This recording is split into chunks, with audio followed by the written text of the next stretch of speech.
Hello everyone, welcome to success with Rai academy. 7 जून 2023 के दैनिक जागरण के नई दिल्ली के संस्करण को हम आज डिस्कस करेंगे, क्योंकि राष्ट्रीय संस्करण उपलब्ध नहीं हो पाया है।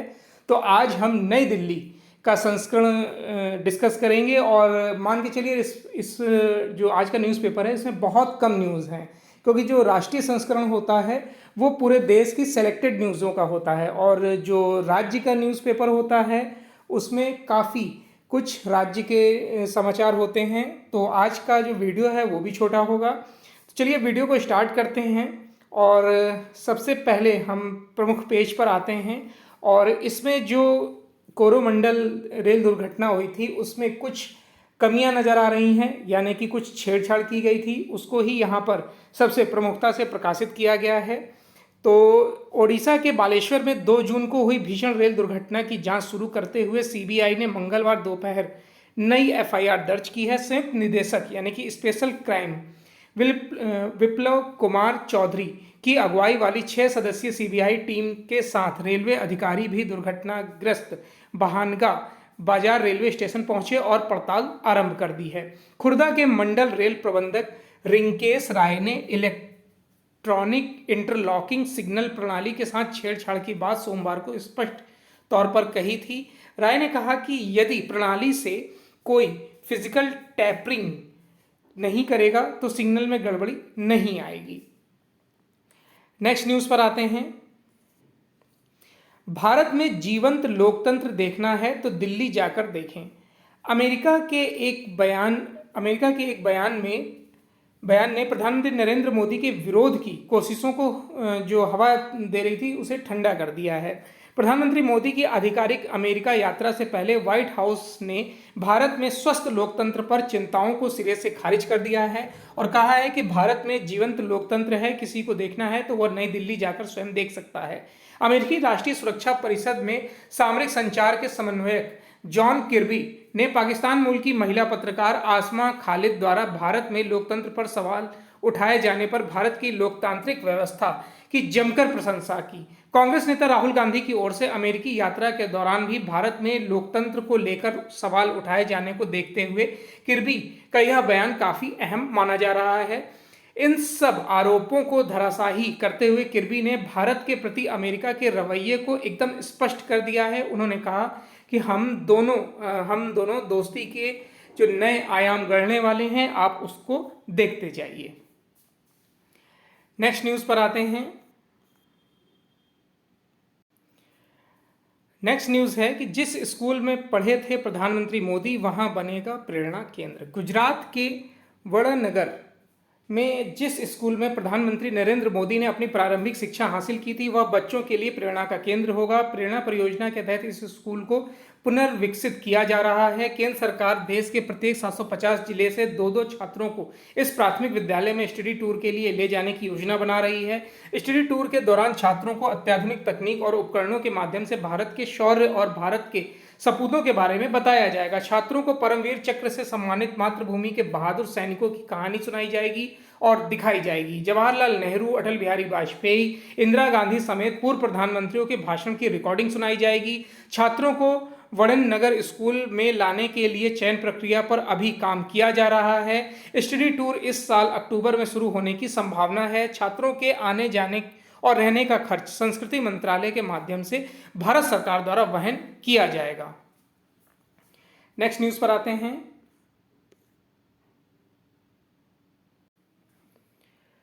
अब देखिए, जो राज्य वाले पेपर होते हैं उसमें यही होता है कि न्यूज़ को ढूंढना पड़ता है। 2000 पैक्स को मिलेगी जन औषधि केंद्र खोलने की अनुमति। केंद्र सरकार ने देश भर की 2000 प्राथमिक कृषि ऋण समितियां यानी पैक्स को जन औषधि केंद्र खोलने की अनुमति देने का फैसला किया है। इसके लिए 2000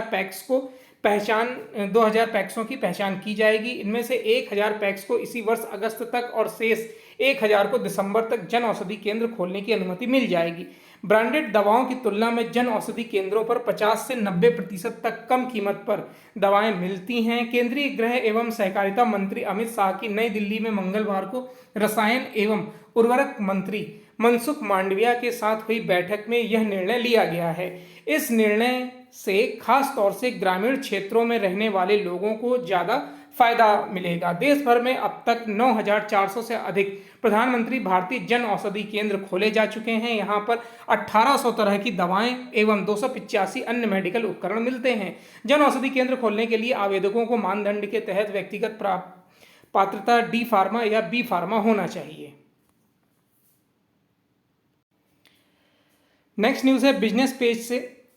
ट्रेड्स ने दूर किया एमएसएमई के भुगतान का संकट। देखिए, TReDS receivables discounting system platform से जुड़कर एमएसएमई अपने भुगतान में देरी की समस्या से छुटकारा पा सकते हैं। एमएसएमई मंत्रालय अपनी साइट पर इस प्रकार के प्लेटफॉर्म की जानकारी भी दे रहा है ताकि छोटे और मध्यम उद्यम इन प्लेटफॉर्म से जुड़ सकें। बिक्री के बदले तुरंत भुगतान मिलने से छोटे उद्यमियों को कार्यशील पूंजी की दिक्कत नहीं रहेगी। कई बार पूंजी के अभाव में एमएसएमई नए ऑर्डर तक नहीं ले पाते हैं। अभी एमएसएमई को कंपनियां 2-3 महीने के बाद भुगतान करती हैं और कई बार तो महीनों लगा देती हैं। इस प्रणाली के तहत एमएसएमई को उनके बिके हुए माल के बिल के बदले बैंक या गैर बैंकिंग वित्तीय संस्थान तत्काल रूप से भुगतान कर देते हैं। बैंक बाद में माल खरीदने वाला यूनिट से भुगतान वसूल लेता है। आरबीआई की अनुमति से अब प्रमुख बैंकों के साथ छोटे छोटे वित्तीय संस्थान भी इस प्रकार के भुगतान का काम करने लगे हैं। इस भुगतान में वित्तीय संस्थानों के लिए जो भी कोई जोखिम नहीं होता है, क्योंकि खरीदार यूनिट द्वारा बिल से लेकर हामी भरे जाने के बाद ही विक्रेता यूनिट को भुगतान किया जाता है। बड़ी कंपनियों को यह लाभ मिलता है कि एमएसएमई को भुगतान में देरी पर उन्हें पेनाल्टी का डर नहीं सताता है। आरबीआई की मौद्रिक नीति समिति की बैठक शुरू।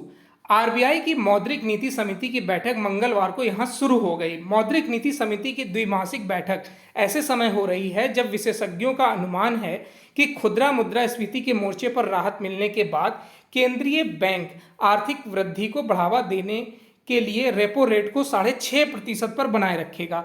आरबीआई गवर्नर शक्तिकांत दास की अध्यक्षता वाली 6 सदस्यीय एमपीसी की बैठक शुरू हो गई है। बैठक के नतीजों की घोषणा 8 जून गुरुवार को होगी। अप्रैल में पिछली एमपीसी बैठक में आरबीआई ने नीतिगत दर में बढ़ोतरी का सिलसिला रोक दिया था। इससे पहले महंगाई पर लगाम लगाने के लिए केंद्रीय बैंक ने मई 2022 से रेपो दर बढ़ाई, जो रेपो दर है वो 2.5% बढ़ाई थी। खास बात यह है कि यह बैठक ऐसे समय हो रही है जब अप्रैल में खुदरा मुद्रास्फीति 18 महीने के निचले स्तर पर यानी कि 4.7% पर आ गई है।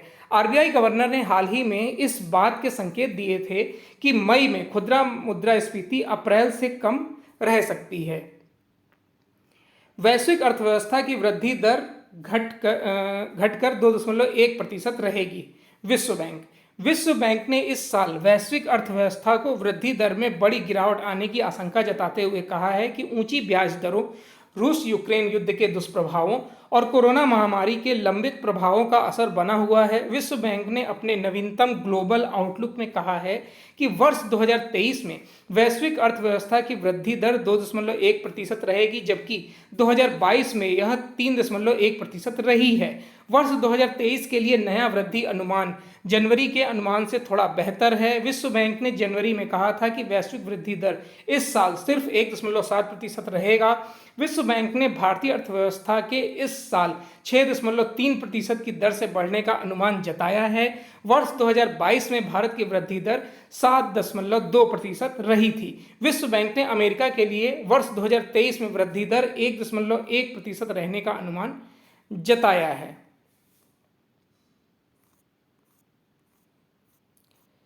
चलिए, तो ये आज का यानी 7 जून 2023 का नई दिल्ली का संस्करण था। राष्ट्रीय संस्करण आज उपलब्ध नहीं हो पाया था।